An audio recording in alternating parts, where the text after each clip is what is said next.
Hi everyone, it's me, Ian Fails, and I'm here with Hugo Guerra from Hugo's Desk. Oh Hi my, Hugo, how are you? Ian.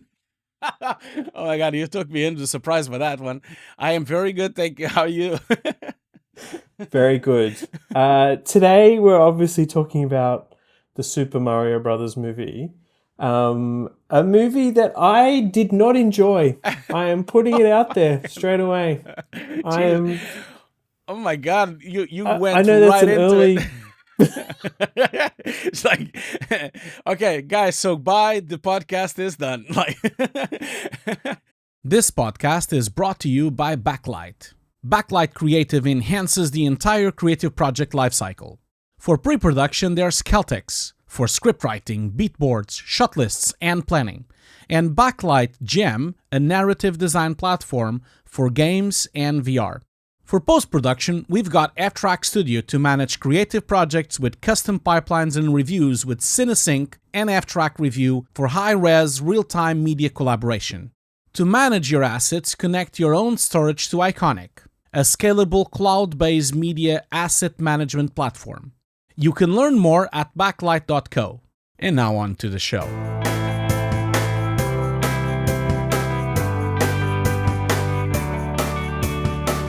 That's like quite fast. I don't think I've ever heard you say something that quick No, about a I've film. changed. You've I've changed, really hated Hugo. it. I'm surprised. You really I hated the didn't film. really hate it. I just didn't enjoy it. Okay, before we get there, we'll be reviewing the film, we'll be talking about the animation, and we'll be talking about a few side things to do with Mario and Nintendo. Before we get there, Hugo, we always want to say thank you to who? Well, we want to say thank you to all our sponsors, of course. Thank you so much for supporting the show. And of course, all the Patreons. We couldn't do it without them. Thank you so much. We have so much love and support in Patreon, both on Before and After's Patreon and also on Hugo's Desk Patreon.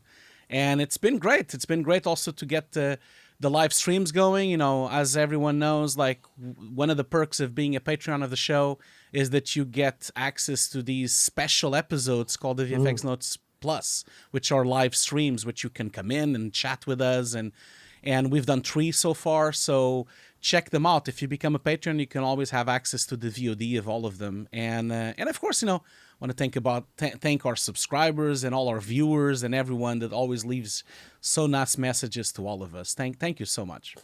Yes, we couldn't do it without you, so really appreciate it. And apologies for slamming this film in the next 30 to 40 minutes or so. But I'm not going to be doing that at all.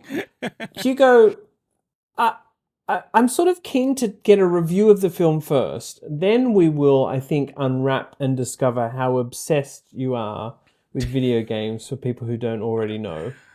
And I Oh, what think do that. you mean? Why do you say that, Ian? Why do you say that? It's me. It's Mario. But, going in as a video game lover, what did you think? Tell me about your reactions to this film. Well, okay. So I completely get why you didn't like the film. I completely get it, and I completely get why anyone would not like the film, because the film is really deep. Not deep in terms of like being a good film. The film is literally a Super Mario commercial. And that's Yeah. why you didn't like it, because you probably don't play many Super Mario games. And so the thing with this is that I really enjoyed it. I was laughing a lot and I had a smile in my face. And for like an hour and a half or almost I think it's like an hour and change, almost 2 hours. And, you know, I kind of felt like I was playing a Super Mario game, you know, which is the feeling you get when you play a Super Mario game. You are happy and you're smiling, and the game just surprises you and kind of keeps you very happy and animated. That's the legacy of those Nintendo games, that they're always so positive, and it makes you really have a smile. And so that's what happened on the film. The film is I really enjoyed it because I've played all the Super Mario games since I'm a little boy. You know, I've been playing them for like decades now, all the way to the new one, to Super Mario Odyssey, and also Super Mario Galaxy, and all the latest ones that came out as well.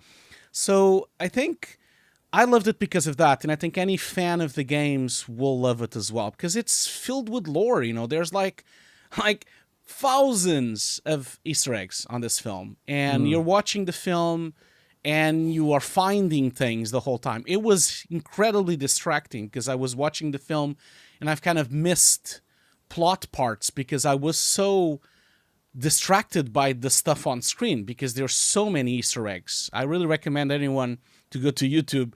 There's some really cool videos about people disconstructing every Easter egg on the film, and it's really a lot. It's a bit too much. So I got a bit distracted. So I think as a film, it's not a very good film in that sense because it distracts you too much. Yes, it makes you smile and it makes you really happy when you're watching it, but I don't know if it's a good film. I don't think so. I think it appeals to two audiences. It appeals to little kids because they love flashy colored things, and then it appeals to middle-aged gamers like me.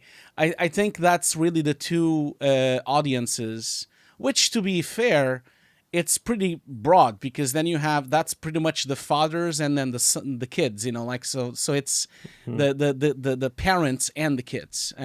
So that's my thing. Like in terms of a review, I completely get that it's not a very good film, but I loved it because it was a Super Mario film.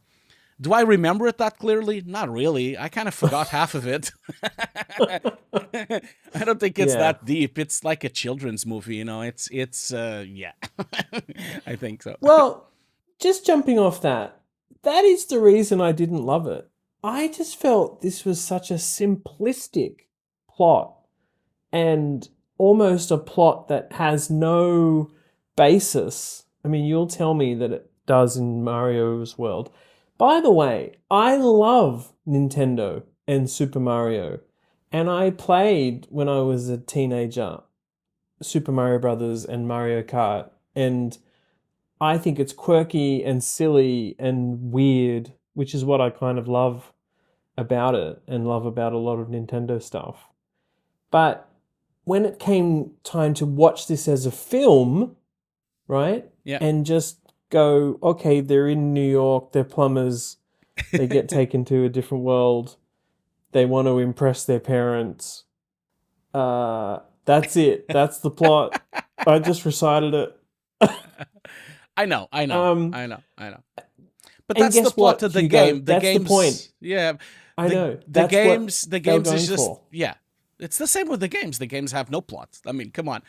I don't know if you know, but like the Mario itself as a character, it first appeared in '81 on a Donkey Kong game, and he was not even called Mario. It was called Jumpman. It was just like a guy that jumped, and he was like on this like puzzle game that he was trying to save a lady on the top because a gorilla was taking her hostage. And so there's never been story. There has never been really like any really major plot. All the lore is kind of really simplistic. So I don't think Illumination and the directors had much to go with. and I think that's why they filled it with Easter eggs, because the film is a huge homage. A lot of people say it's the best video game adaptation of all times. I can understand that, why they say that. I don't agree, but I understand that because if you think about it, it is really, because it is the closest I think I got while watching a movie that I felt like the game. That's by far the closest I've ever got. But having said that, like, I don't think I want to watch films that feel like games, because for that I have games. I have my games. Yes. I don't need to play a game while I'm watching a movie. So it is a bit of a problem here. It has completely an identity crisis, this film. Not that it matters, because it made like 1.5 billion. It doesn't matter. I know. What do we know? I know. Or what do I know? So, well, yeah. I think. Yeah, sorry, I didn't mean to interrupt you, but I guess the whole point with this, I don't have also such a positive spin on the film. I loved it because I'm a fan, but I completely understand that the film is not that good. Completely understand it. Yeah. In terms of the lore and Nintendo stuff, I get it. Why wouldn't you be obsessed with all the little Easter eggs and also just the fact that it literally looks like a game? Yeah. But as a film watcher, it's one of those films, because this does happen in some other animated films, but also any other film, lots of other films. Yeah. It's one of those films where things just happen. Yeah. But for no reason at all, and they don't even try and motivate the thing. And I'm not to compare it again with the game, but that's hard to stomach sometimes for an hour and a half or 2 hours. Like you just want it to propel along and be rational, even if it's a weird, quirky Nintendo thing. Yeah. Luckily, Hugo, I was laughing at plenty of stuff. Yeah. You know, especially Jack Black's character. Yeah, And I it's was, stunning. you know, Yeah. He the steals the Peaches show. song at the end is Yeah. is gold, Yeah. gold. But there was just too much of like, oh, we're gonna be on the Rainbow Bridge now because there is a Rainbow Bridge in Mario Kart and whatever. Yeah. You Yeah. know, I know so what it you mean. wasn't enough for me. It No. didn't try and explain and do fun stuff with Yeah. different story points. I think that the film is a collection of really great moments, like that's the thing, of really laugh out moments, when you think about like the super funny TV commercials that they have on the beginning. It's a really funny TV commercial, which is like an homage to an older That's good. TV commercial they had as well. And that commercial alone is packed with like hundreds of Easter eggs just on that commercial. It's insane. Then of course Jack Black, I mean, everyone should go and watch on YouTube the full music video of Peaches. Oh, yeah. It's just a stunning piece of animation. Also, the TV commercial is also these are live on Illumination's YouTube channel. They have also the full commercial there as well. They've been releasing quite a few things. And then, like the training montage when they're like running for their first client, it's exactly a replica of the game's level 1, world 1 of Super Mario to the like when they're jumping as a platformer on the side and they're just running to their first client. The bricks are exactly in the same place. The little bonus bricks are on the same place as well. It's like a little replica of the game. And of course, I played the game so many times, and I recognized it immediately. And then you have like Donkey Kong, which is with Seth Rogen, which is Seth Rogen, like playing Donkey Kong. He even laughs at Seth Rogen. That was gold. It was like there were so many funny moments of the film. So don't get any... People listening to this podcast, don't get us wrong. I think everyone should go and watch it. And I think if you like Nintendo properties, if you like Nintendo's IP, this film is for you. Like it's filled with Nintendo properties and filled with Nintendo characters and everything. What was the spaced out star in the cage? Oh yeah. Oh yeah. What is that? That's a character from Mario Galaxy. He's not that negative on the game. I don't know why he was so negative. And so he's like a merchant on the game where you buy items from. He's not that negative. It was so funny that he was like almost like suicidal to a point. It was great. He was really funny. This podcast could just be me asking Hugo about in-game references, Look, I got plenty of those, and I also loved the Mario Kart sequence, which I feel like in the sequel we'll see something even more Mad Maxy, brash, full on. Yeah. It was just like a taste. Yeah. Of what's to come, almost. I felt absolutely. No, the film is really complete. I can't even believe that they got so much in terms of Easter eggs and in terms of references to other games. Like you said with the Super Mario, they even got the original actor that plays Super Mario. You made a joke on the beginning that it's me, Mario. Charles Martinet is on the film. He's on the film. He plays both this dude that is like this older man that is playing the original Donkey Kong while they're doing the commercial, and he also plays the father of Mario, which is kind of like quirky as well, because it's almost like he's giving the baton to someone. It's really funny that moment, and they even, it's so meta, the film, sometimes, that even Mario is playing a Nintendo system on his bedroom, and he's playing Kid Icarus, which is a Nintendo game as well. This film is just filled with references to other games, and I think that's one segue that I wanted to make real quick. This is really interesting to see because we all know Nintendo. We talk about that in a second, but we all know that they got really burned out by a certain film that we're going to talk about in a minute, and they kind of left production of films for a long time. But I really strongly believe that Nintendo has the strongest IP in the world right now. If you think about it, their Mario games have sold 800 million copies. Okay, that's almost 1 billion copies. It's the Yeah. biggest sold game ever. Everyone knows what Super Mario is, even people that don't play a game.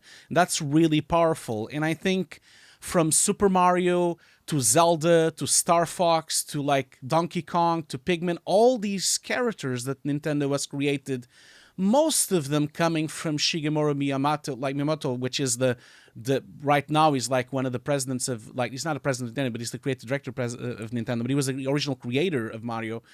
All these characters, you can kind of see, you can kind of feel that Nintendo is probably going to go with the Disney approach, and I feel like they are now found maybe good partners to do that and actually go full on with multiple films. I think this is like a test. You can clearly see that they are looking into this, and the film made so much money. I'm sure we're going to have a Zelda film, and we're going to have a Donkey Kong film, and we're going to have an F-Zero film and a Star Fox film. And it's really obvious what they're doing here, because they have a gold mine, a franchise here, and it's loved by everyone. It gets people smiling, and it kind of looks like it never fails, you know. Like they just released the last Zelda game, Tears of the Kingdom. Oh my god!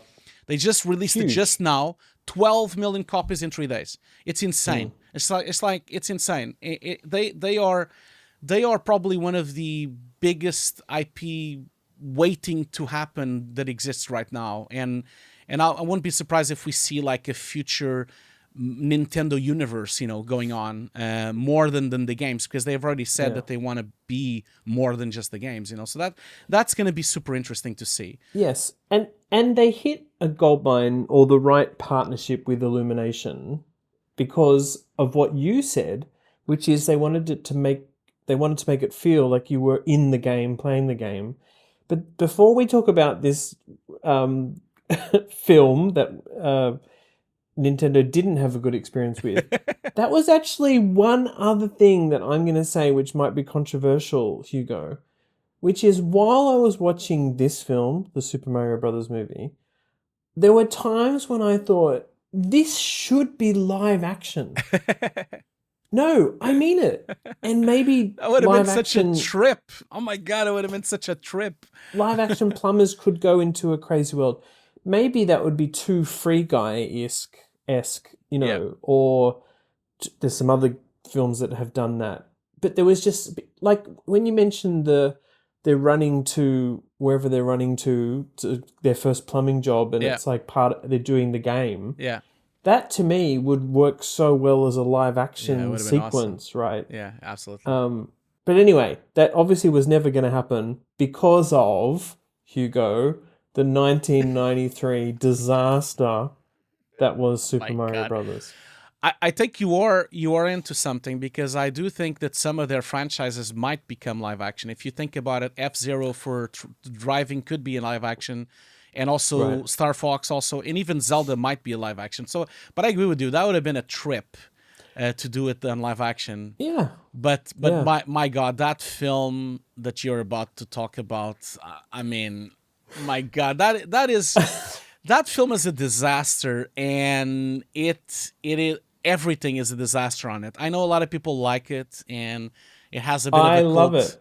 I know you love it, but you will realize that it's really shit, don't you? Like, it's really bad. Like, I mean, it's who can believe that they managed to somehow convince Nintendo at the time to do it like that, and to run off the rails in terms of story and also deviation from Nintendo plot. You know, crazy. One of the reasons I'm so interested in the film is, of course, that it had this huge association with the early days of digital visual effects, where it was the first time flame was used. It was some of the first work in logarithmic color space stuff. And I actually think it had some really good prosthetic, animatronic, and digital effects in it. But, Hugo, it ran off the rails more for its director duo and behavior by some of the actors, right? Like, it was just a crazy production. It's it's funny that you're saying how did Nintendo allow this. The funny thing with all of this is that Nintendo were the ones that wanted to do a live action film, and at some point they were so keen on doing a film that it's so weird, this story of this film. They sold the rights for the film for just $2 million, which is really weird, like at the time, because it was worth so much more. This is the peak of Nintendo, okay? We're talking Super Mario Land, Super Mario 1, Super Mario 2, 3, Super Mario Land just came out on Super Nintendo. Like, this was like, you could not have a hottest property in the world than Nintendo and Super Mario at the time. And for them to sell it for $2 million really kind of like showed a very Japanese thing to do. You know, they don't care about the money almost. Like, they just want to do a film. They want to do a good film. And they just thought that they had the correct duo and the correct creators behind it. But this was a disaster from the beginning. It had dozens of writers. They did dozens of scripts. It kept changing and changing and changing. At some point, they had Dustin Hoffman to be the main actor, and then Nintendo didn't like that. And then Danny DeVito was on talks, but then Danny DeVito didn't like the script, so he backed off. Then Tom Hanks went into the film, but Nintendo thought Tom Hanks was too comical for the film because they wanted a serious Super Mario movie. Ironically, they didn't want Tom Hanks because he was too comedical, but ironically, the year after, he did Philadelphia, and he won the Oscar, so it's like, the whole thing is just a disaster.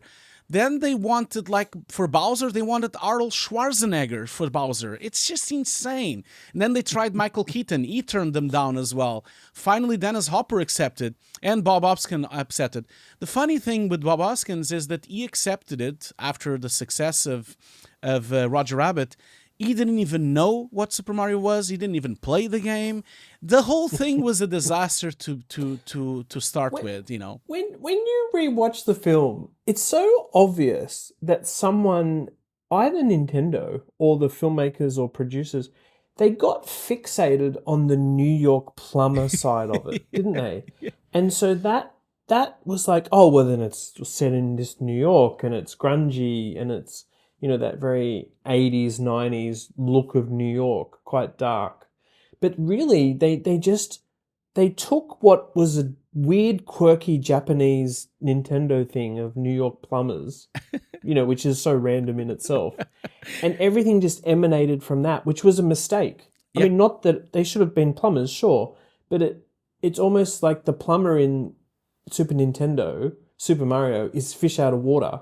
But in the film, they're part of, that's the whole point of it, they're plumbers, which is just dumb. Like, it didn't work. Absolutely. Yeah. And then this connection with, what was the name of it? Dino York or something like that. It was like the other side with the dinosaurs. It's a made up thing, There's never been really dinosaurs on the Super Mario game. I don't know what happened.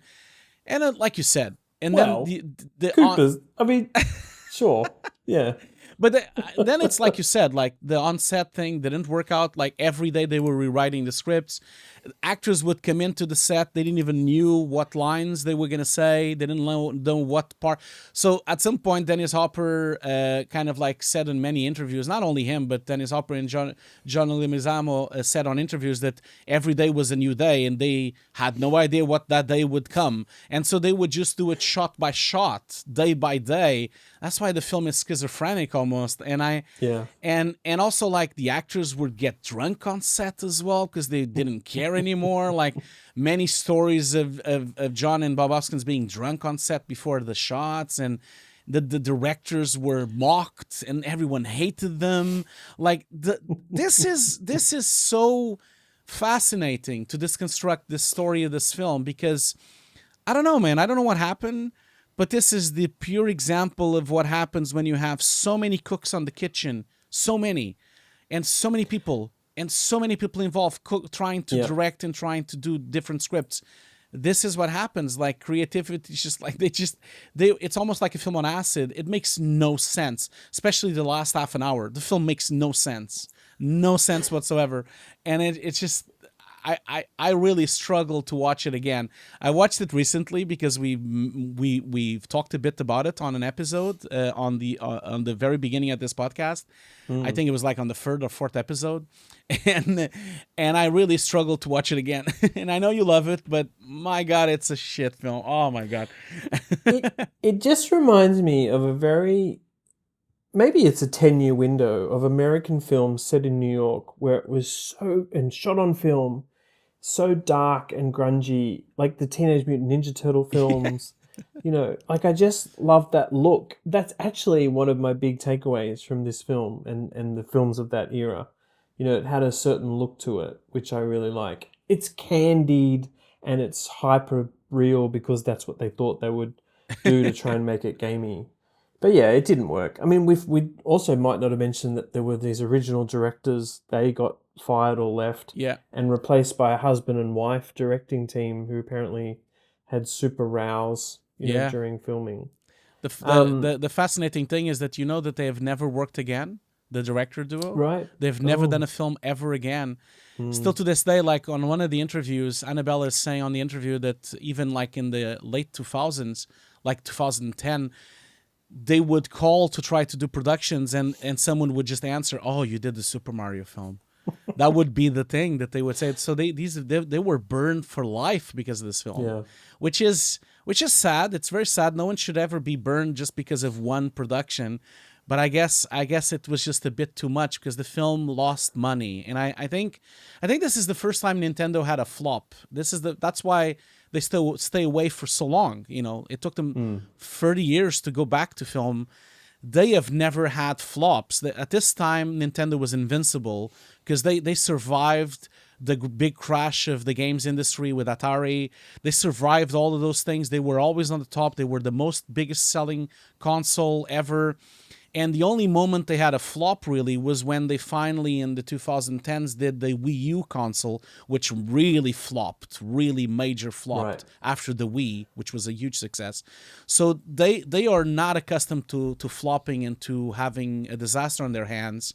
And I think everyone just thought just because of the name recognition, the film would have been a success. But it wasn't enough. I think these days, if the film was done now, after like 30 years of games, yes, you would have had enough people to go and watch it to break even or to have a success. But I think at the time, it was still too fresh and too new. And there was still a lot of people that didn't know what Mario was. I think they thought that it was bigger than it was at the time. And it really bite them. Yeah, I don't think they got the quirkiness, which is probably one reason even why in this animated film, I don't take away all the quirkiness because I don't know that world as well as someone like you. And so it's just what you have to do going into one of these movies, and as you say, probably a million others now, although I'm really looking forward to a Star Fox movie, I have to say. That would be super, super cool. Is you have to say, this is not like normal American Western film storytelling. You know, it's something else, which I'm prepared to do because I love the quirkiness. But don't you think that this is one of the biggest problems that they have on their hands? Because yes, this was a success. I think Nintendo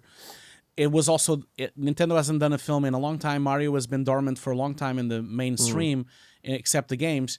So I think they also got like that boost of being the first one. So I'm not sure it will be the same on the second, third, and fourth. I think that's their biggest issue, is too much dependent on the lore, and the film is almost incomprehensive for someone that doesn't play the games or doesn't play games of Nintendo.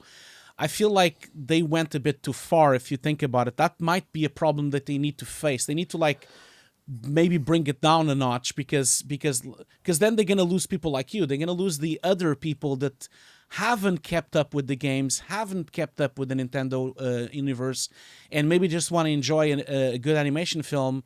I kind of feel like they have to, like, there's a line there, you know, maybe less Easter eggs, a bit more plot and story instead of... Yeah, maybe they will. It's a thin line there, I know, but I mean, I don't know much about Illumination. I have never really watched their films, but from their trailers and from what they've done before, They really haven't done anything that deep, have they? I mean, to be honest, like the stuff that they've done.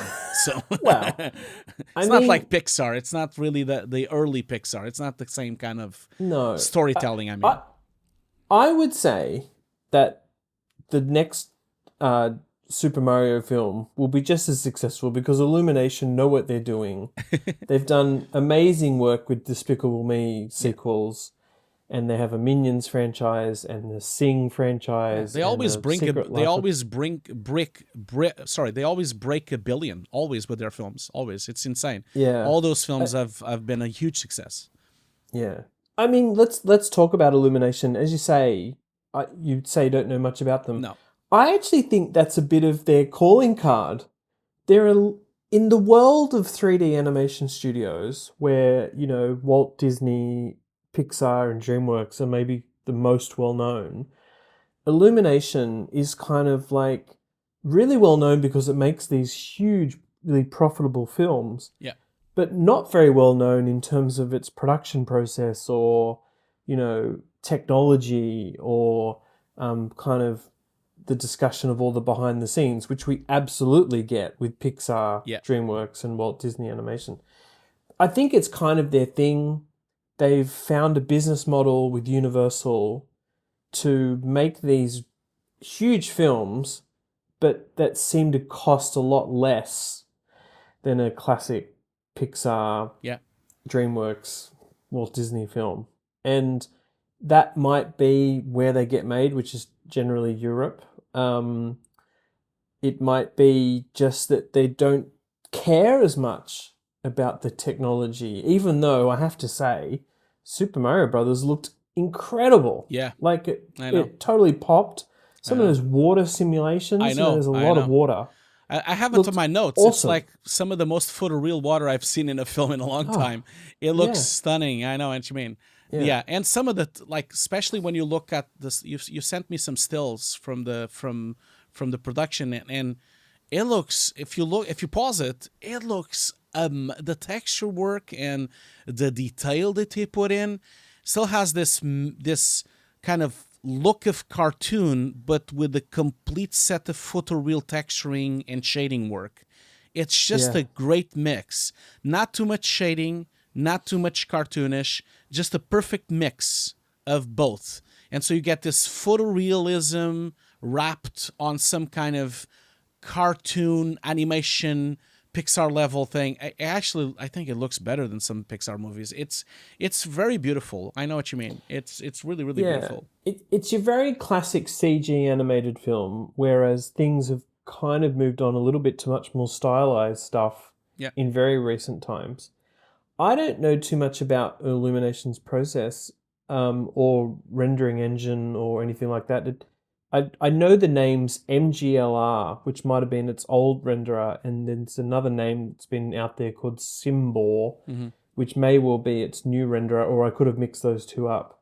But again, they don't release many behind the scenes for any of their films. Yeah. Sometimes we'll see a storyboarded sequence or early animation, but for this one, and I think it might have even been Nintendo being the entity that says no behind the scenes.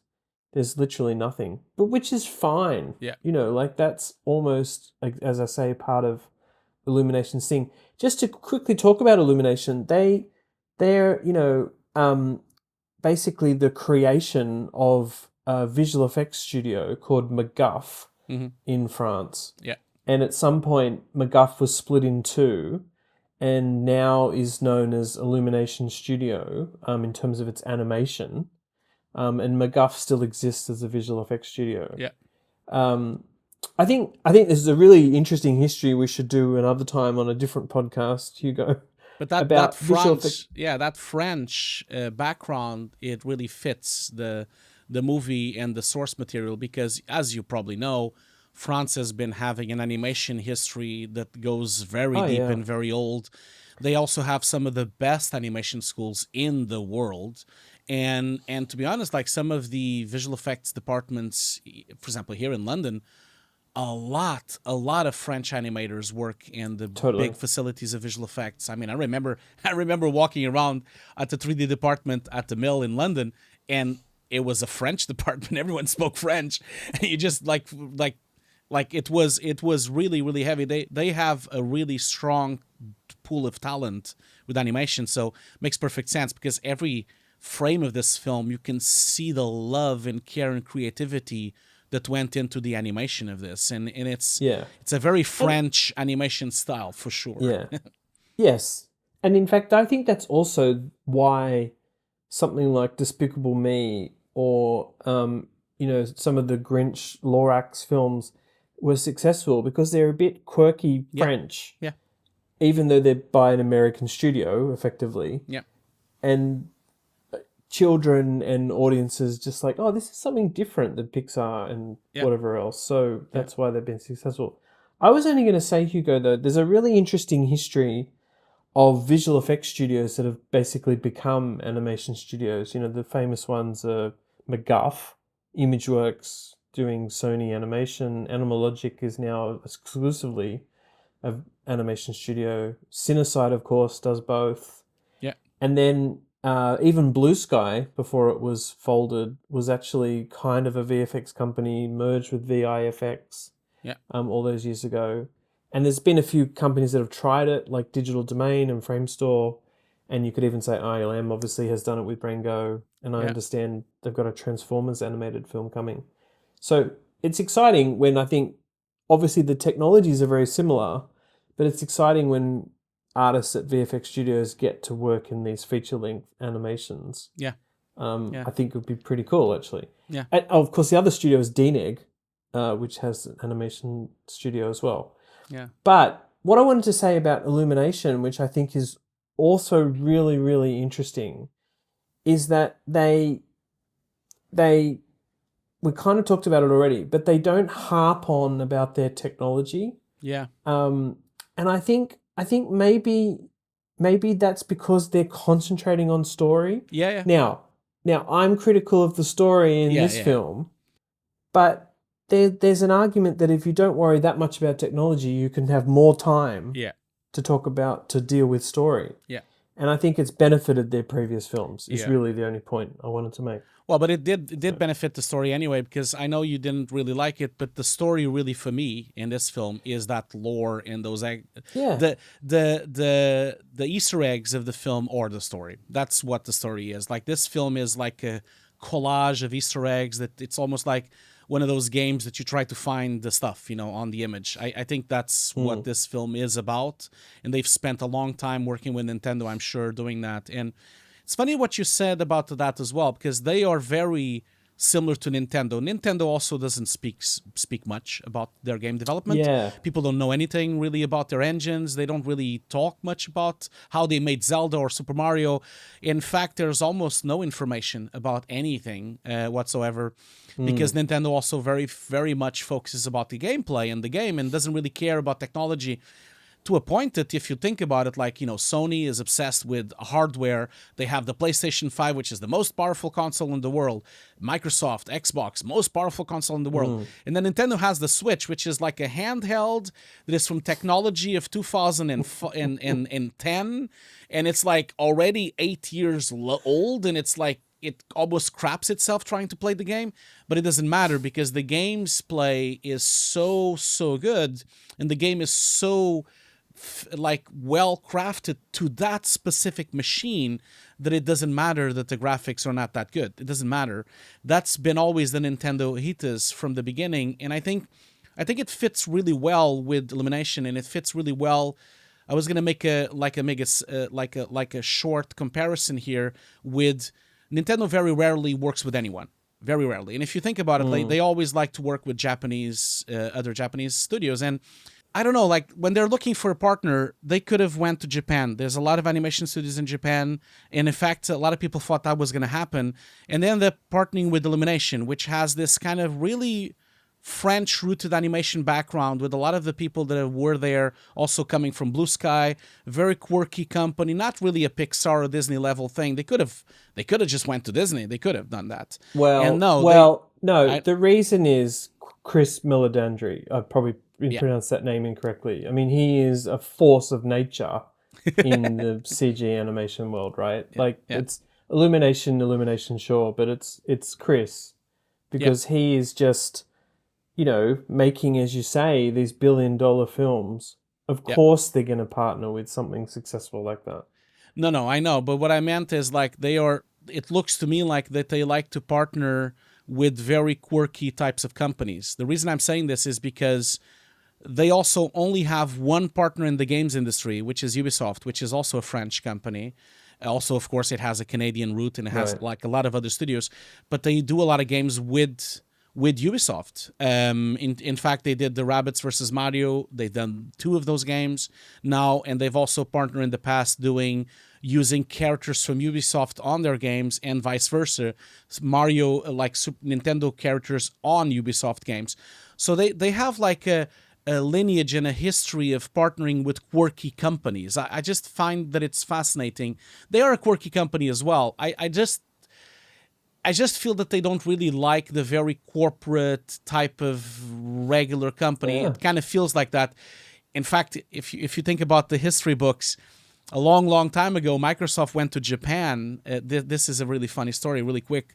Microsoft, a long time ago, when they first did the first Xbox, they went to Japan to buy Nintendo. They did a meeting. They went there to try to buy Nintendo because, of course, Xbox wanted to kick PlayStation out of the map. So they wanted to have a big franchise and a big IP world to try to kick them off.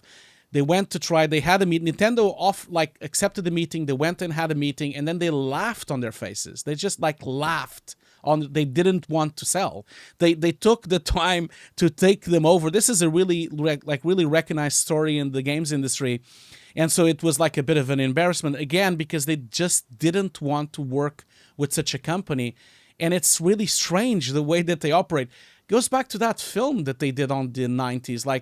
I don't know why they picked that specific studio to do that film. That was also a very weird pick. This time it worked really well with Illumination, but they just do really strange decisions. And I don't know. I don't know why. And they're just very quirky and very weird. I don't know. Anyway, I'm rambling now, but I just found it fascinating that they partner from everyone, everyone they had a choice with, that they partnered with Illumination. That was a not a strange pick, but I guess a very successful pick. But it's funny. I would love to know why that happened and how did that all came about. Well, it's literally one person, Chris Milledandri. He just makes things happen, and he makes things happen. Universal. I like that. It's crazy at the moment. Universal owns DreamWorks. Yeah. And Illumination. Yep.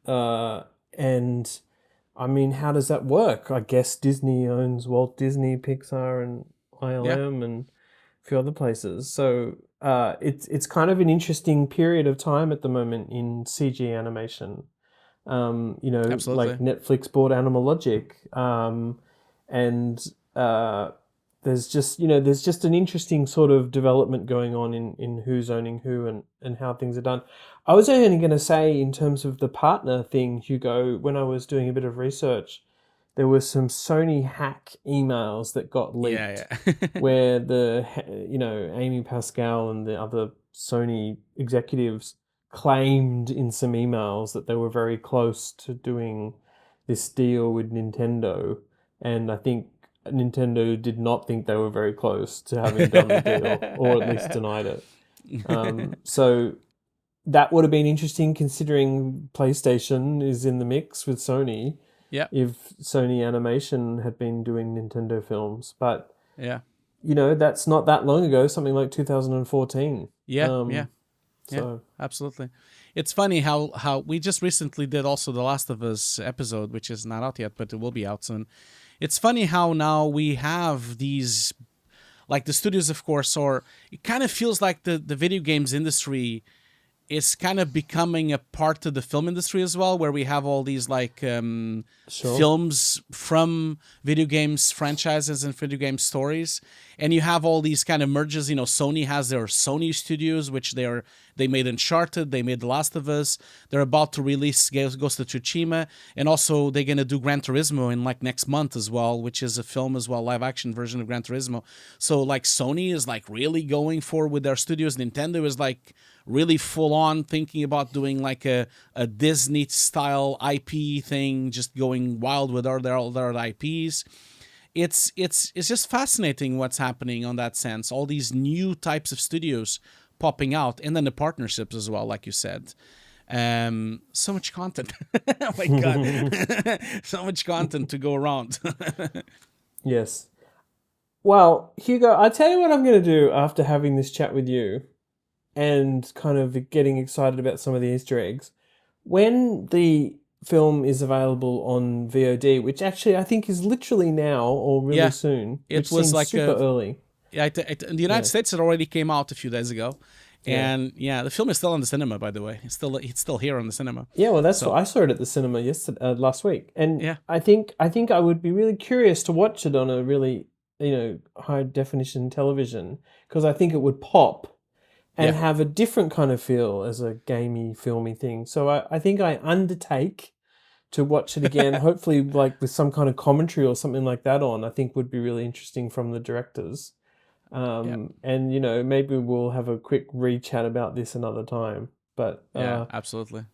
Once I study a film, sometimes I seem to come around to it. We did this with Eternals. Is my go-to example often with this sort of thing. I know it happens. It happens a lot, and I do think this film is the type of film that you rewatch, not because of the story, like you said. The story is bare bones. There's almost nothing there, but there's enough. There's a lot of Easter eggs, and also I think Peach is really interesting in the film. Also, Jack Black is amazing in the film as well, and I think there's some really enough things for you to go back and watch it again for sure. The film is not that long as well. But yeah, I'm sure the film is going to be a success on VOD as well now, of course, it's really short. It's becoming shorter and shorter, the window between being on the cinema and VOD as well.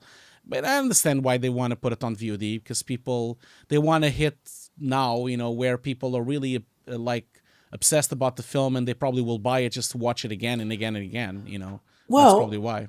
Just on that, I was at home working out whether I should see it at the movies or should see it on VOD. And in Australia, I could see the movie at the cinemas for $16.50. That was actually a discounted ticket. It's usually $26, which is crazy. But that is what it is now. It's really expensive. On VOD, which I think was only in Australia on Google Play at the moment, it was $24 to rent. Yeah. Not to buy. Yeah. So it's not as if it's actually cheaper to rent it. I guess when you've got 4 kids at home, they can rewatch it 5 times in the 24 hours that you have to rent it or something.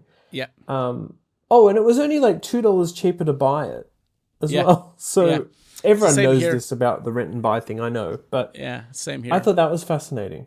But it's really expensive. That's the thing. Like, I think it's the most expensive VOD film that I've seen. In here in the UK, it's £30, which is really expensive for a VOD film.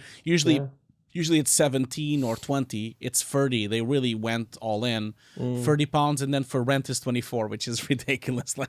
So I think they took the opportunity because they know people are gonna want to watch it and rewatch it, and kids are gonna watch it 20 times. I know that's it's a Moana of its day, where kids just have it on repeat. Yeah.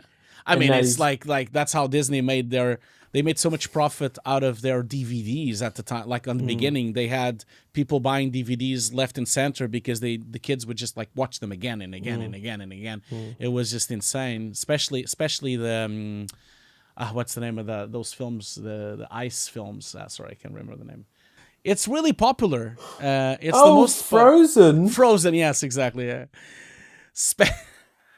I can't remember. I've never watched them. Have you ever watched Frozen? I've never watched Frozen. Yeah, it's awesome.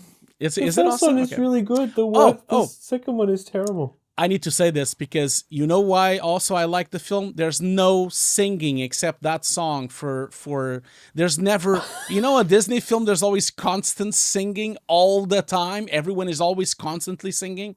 I Sure. love it that Jack Black starts singing and then he gets interrupted and he never finishes the song. I love it. Love it. That's how every film that has music should be. There should be always someone interrupting and they never sing it until the end. I love that. That was such a nice joke. Well, It I was love perfect. your measurement of success.